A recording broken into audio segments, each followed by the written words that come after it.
नमस्कार, स्वागत है आप सभी का। मैं हूं आपके साथ सपना नौवार। खबरों की शुरुआत करते हैं। प्रधानमंत्री नरेंद्र मोदी ने आज राष्ट्रीय गीत वंदे भारत के 150 वर्ष पूरे होने के उपलक्ष्य में आयोजित वर्ष भर चलने वाले स्मरणोत्सव का शुभारंभ किया है। इसी कड़ी में प्रधानमंत्री मोदी इंदिरा गांधी इंडोर स्टेडियम में राष्ट्रीय गीत वंदे मातरम के 150 वर्ष पूरे होने के उपलक्ष्य में आयोजित कार्यक्रम में शामिल हुए। मुख्य समारोह के दौरान देश भर के लोग सुबह करीब 9:50 पर वंदे भारत के पूर्ण संस्करण का सामूहिक गायन किया गया।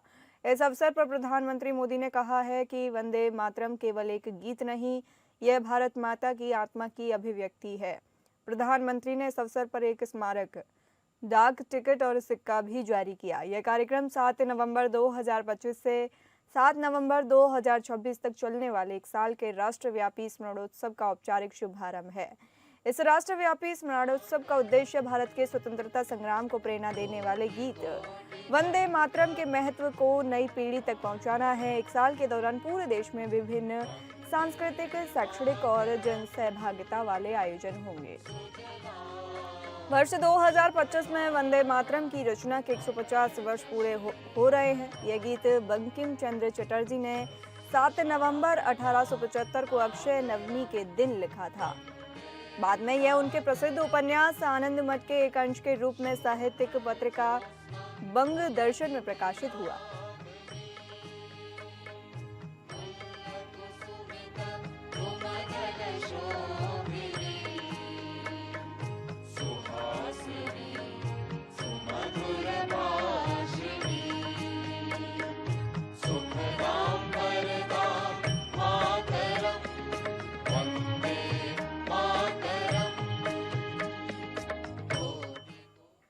बिहार में पहले चरण के तहत 18 जिलों की 121 सीटों पर हुई वोटिंग ने सारे रिकॉर्ड तोड़ दिए हैं। पटना में प्रेस कॉन्फ्रेंस कर चुनाव आयोग ने जानकारी दी कि पहले चरण में 64.69% मतदान हुआ है। मुजफ्फरपुर और समस्तीपुर में सबसे अधिक मतदान हुआ है।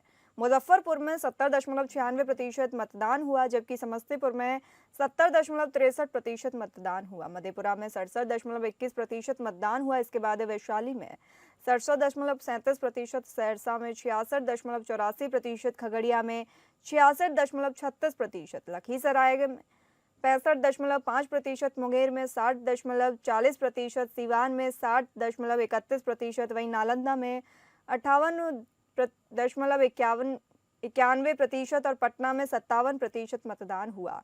25 वर्षों में पहली बार मतदान का आंकड़ा 60% के पार गया है। इससे पहले 1990, 1995 और 2000 के चुनाव में 60% से ऊपर मतदान हुआ था। 2020 के विधानसभा चुनाव में 57.29% मतदान हुआ था। इस बार आंकड़ा 60% से ऊपर गया है। बिहार विधानसभा के पहले चरण की वोटिंग खत्म होने के बाद प्रधानमंत्री नरेंद्र मोदी ने सोशल मीडिया पोस्ट किया। पीएम मोदी ने पोस्ट कर कहा कि बिहार विधानसभा चुनावों में पहले चरण की वोटिंग में एनडीए ने भारी बढ़त हासिल कर ली है। इसके साथ ही दूसरे चरण में भी हर तरफ उनकी लहर नजर आ रही है। जनता जनार्दन के इसी जोश के बीच कल दोपहर करीब 1:45 पर औरंगाबाद और लगभग 3:30 पर भभुआ में अपने परिवारीजनों से संवाद का सौभाग्य प्राप्त होगा। पहले चरण की बम्पर वोटिंग के बाद सभी गठबंधन अपनी जीत का दावा कर रहे हैं। अब देखना दिलचस्प होगा कि ज्यादा मतदान का संकेत क्या है। क्या ये वर्तमान सत्ताधारी गठबंधन एनडीए के पक्ष में है या जनता ने बदलाव के लिए घर से निकलकर वोटिंग की है। उधर पहले चरण के मतदान के बाद अब पूरा ध्यान दूसरे चरण पर केंद्रित है। अब सभी राजनीतिक दल 11 नवंबर को होने वाले दूसरे चरण के मतदान को लेकर पूरी ताकत झोंक चुके हैं। प्रधानमंत्री नरेंद्र मोदी से लेकर राहुल गांधी, तेजस्वी यादव, नीतीश कुमार और योगी आदित्यनाथ जैसे बड़े नेता लगातार रैलियों में जनता से सीधा संवाद कर रहे हैं।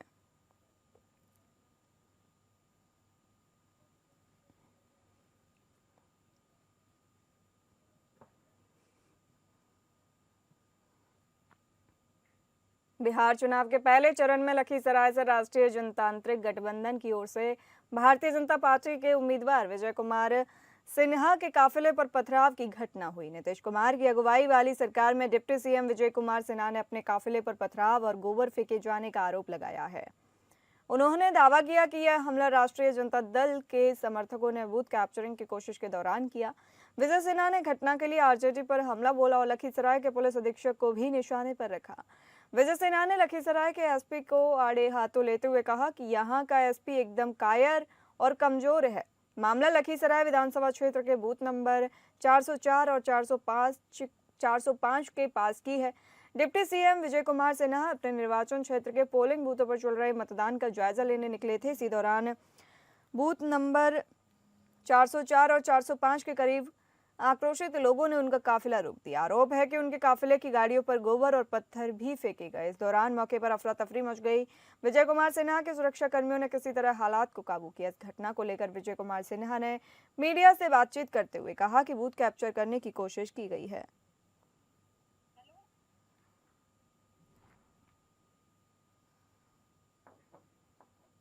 भारत निर्वाचन आयोग के इंटरनेशनल इलेक्शन विजिटर प्रोग्राम के तहत बिहार विधानसभा चुनाव का अवलोकन करने आए अंतर्राष्ट्रीय प्रतिनिधियों ने नालंदा जिले में चुनाव और मतदान प्रक्रिया का जायजा लिया। विदेशी मेहमानों के इस दल ने जिले के विभिन्न मतदान केंद्रों का दौरा किया और चुनाव प्रबंधन से जुड़े अधिकारियों, मतदान कर्मियों और मतदाताओं से बातचीत की। इस दौरान उन्होंने भारतीय लोकतंत्र की मजबूती और चुनाव आयोग द्वारा अपनाई गई पारदर्शी, सुरक्षित और समावेशी मतदान व्यवस्था की सराहना की। एक प्रतिनिधि ने कहा कि भारत में जिस कुशलता के साथ इतने बड़े पैमाने पर चुनाव का आयोजन किया जाता है वह वास्तव में प्रेरणादायक है। प्रतिनिधियों ने ईवीएम, वीवीपैट के इस्तेमाल, सुरक्षा व्यवस्था और मतदाताओं की सुविधा के लिए किए गए इंतजामों को करीब से देखा।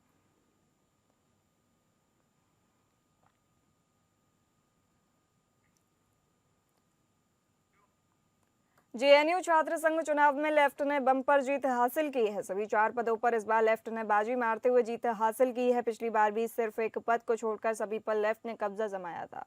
इस बार के चुनाव में भी अखिल भारतीय विद्यार्थी परिषद लेफ्ट के गढ़ में से नहीं लगा पाई है। जेएनयू छात्र संघ चुनाव में एनएसयूआई सहित अन्य छात्र संगठन भी मैदान में थे। प्रेसिडेंट पद के लिए लेफ्ट से अदिति मिश्रा ने जीत हासिल की। वहीं एबीवीपी से विकास पटेल दूसरे नंबर पर हैं। पीएसए की शिंदे विजयलक्ष्मी तीसरे स्थान पर रहे और एनएसयूआई के विकास से काफी पीछे रहे। उपाध्यक्ष पद पर भी लेफ्ट की के गोपिका ने जीत हासिल की। इनके बाद विद्यार्थी परिषद की तान्या कुमारी दूसरे स्थान पर रहीं। वहीं एनएसयूआई के शेख शाहनवाज तीसरे स्थान पर रहे। जेएनएसयू चुनाव में जनरल सेक्रेटरी के पद पर भी लेफ्ट ने जीत हासिल की है। शुरुआत में अखिल भारतीय विद्यार्थी परिषद के राजेश्वर कांत दुबे आगे चल रहे थे, लेकिन बाद में लेफ्ट के सुनील यादव ने जीत हासिल की। संयुक्त सचिव पद के लिए वोटों की गिनती में लेफ्ट के दानिश अली ने जीत हासिल की। वहीं एबीवीपी की अंजू दमारा दूसरे स्थान पर रहीं।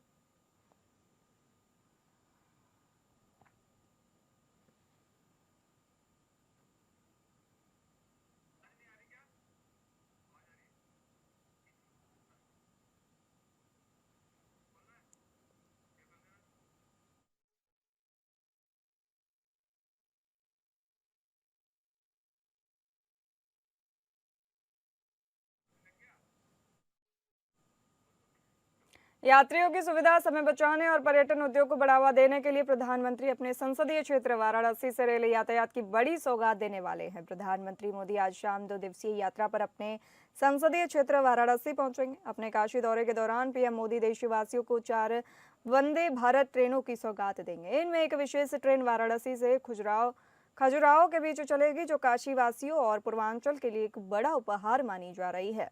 प्रधानमंत्री इस ट्रेन को बनारस रेलवे स्टेशन से हरी झंडी दिखाकर रवाना करेंगे। इसके अलावा लखनऊ से सहारनपुर, फिरोजपुर से दिल्ली और एर्नाकुलम से बेंगलुरु जाने वाली अन्य स्थानों की 3 वंदे भारत एक्सप्रेस को वर्चुअली हरी झंडी दिखाकर रवाना करेंगे।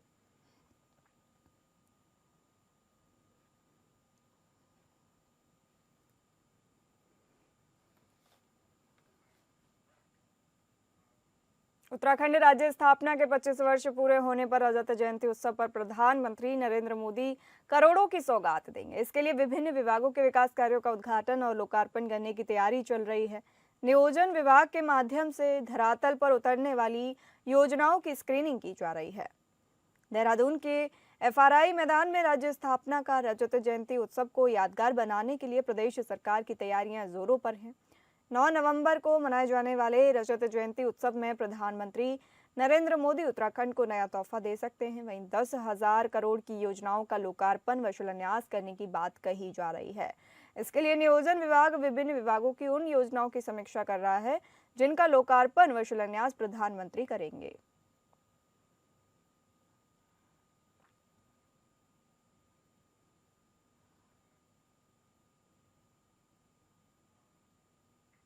उत्तराखंड जहां राज्य स्थापना के रजत जयंती वर्ष मना रहा है, तो वहीं इन 25 सालों में प्रदेश में स्वास्थ्य सुविधाओं में बेहतर सुधार हुआ है। भाजपा प्रवक्ता मथुरा दत्त जोशी का कहना है कि भाजपा के शासनकाल में स्वास्थ्य के क्षेत्र में अनेकों कार्य हुए हैं। 2 से 3 नए मेडिकल कॉलेज आएंगे। स्वास्थ्य विभाग में भी नई नियुक्तियां की गई, जिन्होंने कांग्रेस के आरोपों को निराधार बताते हुए कहा कि भाजपा कार्यकाल में कई विकास कार्य हुए हैं। और गैरसैंण की बात करें तो गैरसैंण ग्रीष्मकालीन राजधानी है, जहां पर भी कई काम हुए हैं।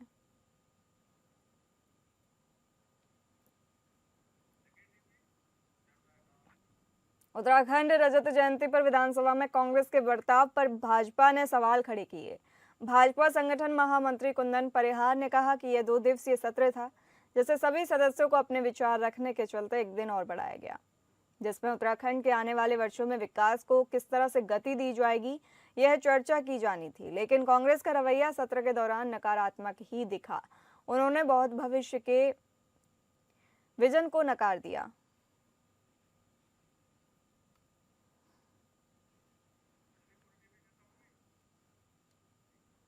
प्रधानमंत्री नरेंद्र मोदी ने महिला विश्व कप विजेता भारतीय क्रिकेट टीम से बुधवार को अपने आवास पर मुलाकात की।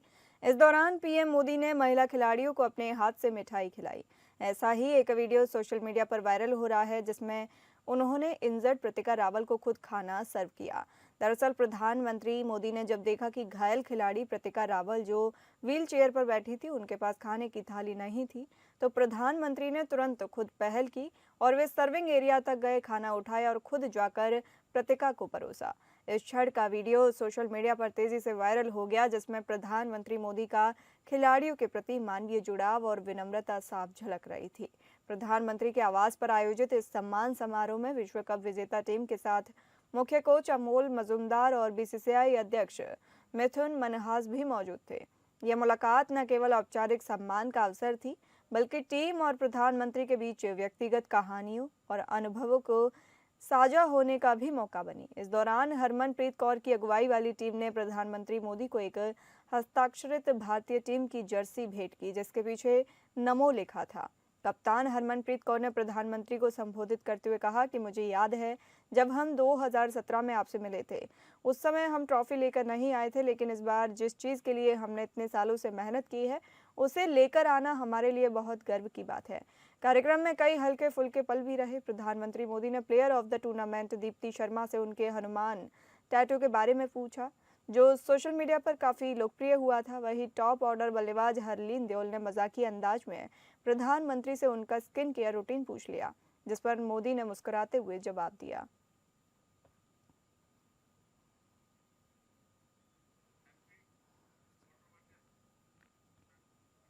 कानपुर के सियासी गलियारों में इन दिनों बीजेपी सांसद देवेंद्र सिंह भोले का "मैं सबसे बड़ा बदमाश, मुझसे बड़ा कोई हिस्ट्री शीटर नहीं" वाला बयान सुर्खियों में है। अब वह सीधे मुख्यमंत्री योगी आदित्यनाथ के दरबार तक पहुंच गया है।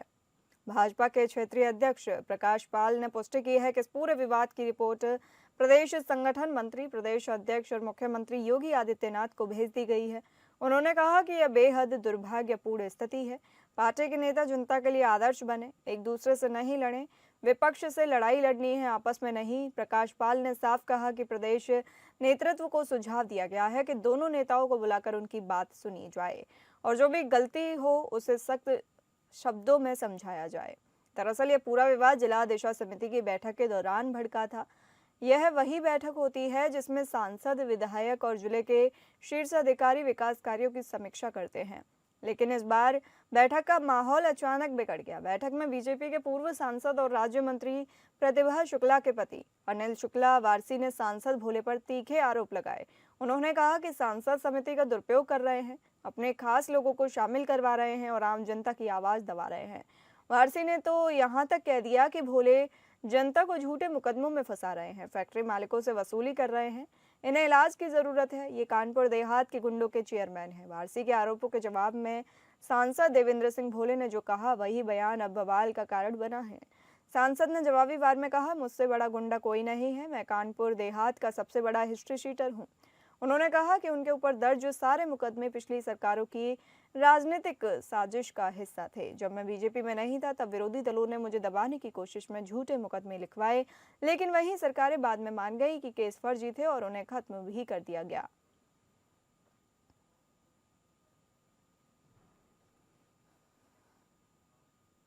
अमरोहा लोकसभा से पूर्व सांसद रहे दानिश अली को दो व्यक्तियों ने सोशल मीडिया पर जान से मारने की धमकी दी है, जिसको लेकर कांग्रेस के पूर्व प्रदेश सचिव चौधरी शमीम अयूब ने अमरोहा पुलिस से शिकायत की है और पूर्व सांसद दानिश अली की सुरक्षा बढ़ाने और जल्द कार्रवाई करने की मांग की है। एक फेसबुक यूजर्स अभिषेक पांडे और कुलदीप पोशवाल नाम के व्यक्तियों ने धमकी देता लिखा, दानिश अली को अल्लाह के पास पहुंचा देंगे। कांग्रेस नेता चौधरी शमीम अयूब ने इस मामले की शिकायत पुलिस से की है। अब अमरोहा पुलिस मामले की जांच में जुटी है। सवाल उठता है कि आखिर पूर्व सांसद को सोशल मीडिया पर धमकियां क्यों दी जा रही हैं।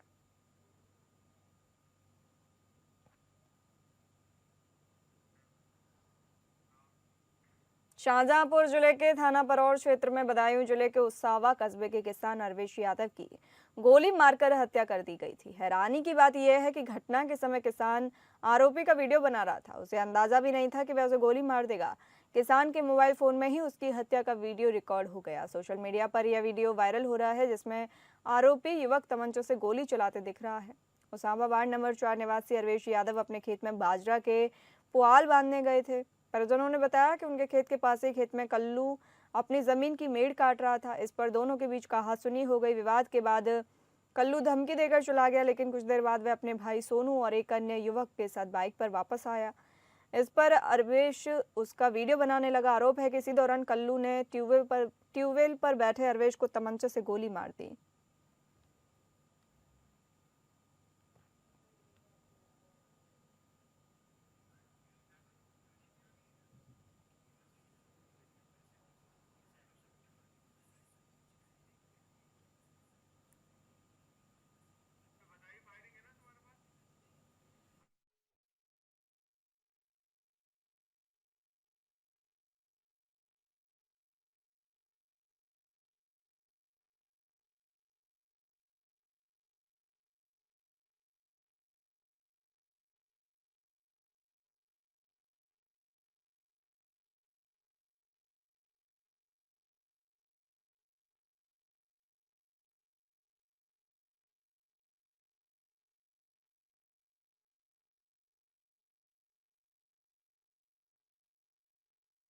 शाहजहां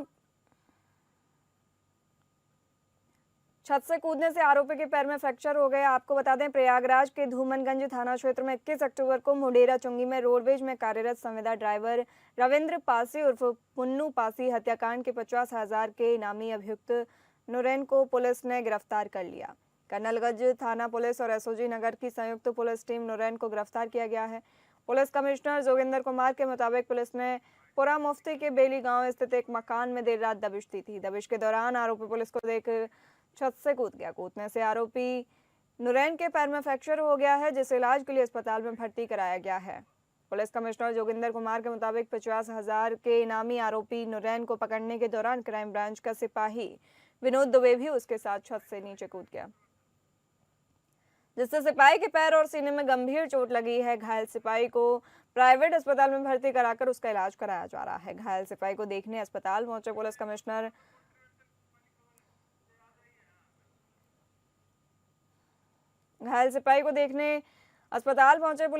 जोगिंदर कुमार ने घायल सिपाही को बहादुरी के लिए 50,000 का इनाम दिया है।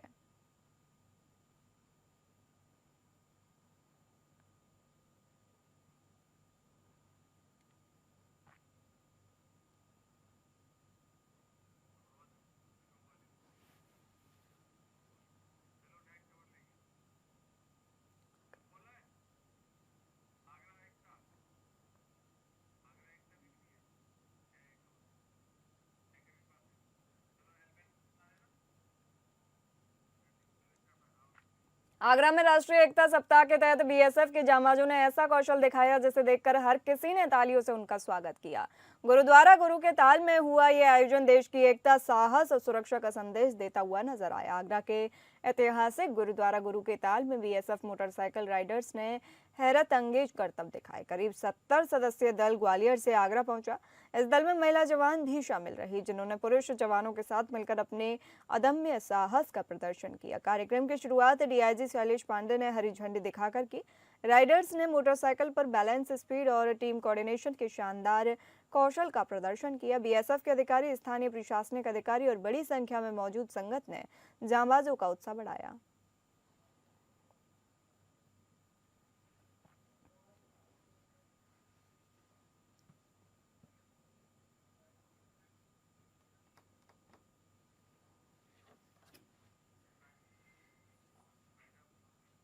फिलहाल इस बुलेटिन में इतना ही। नमस्कार।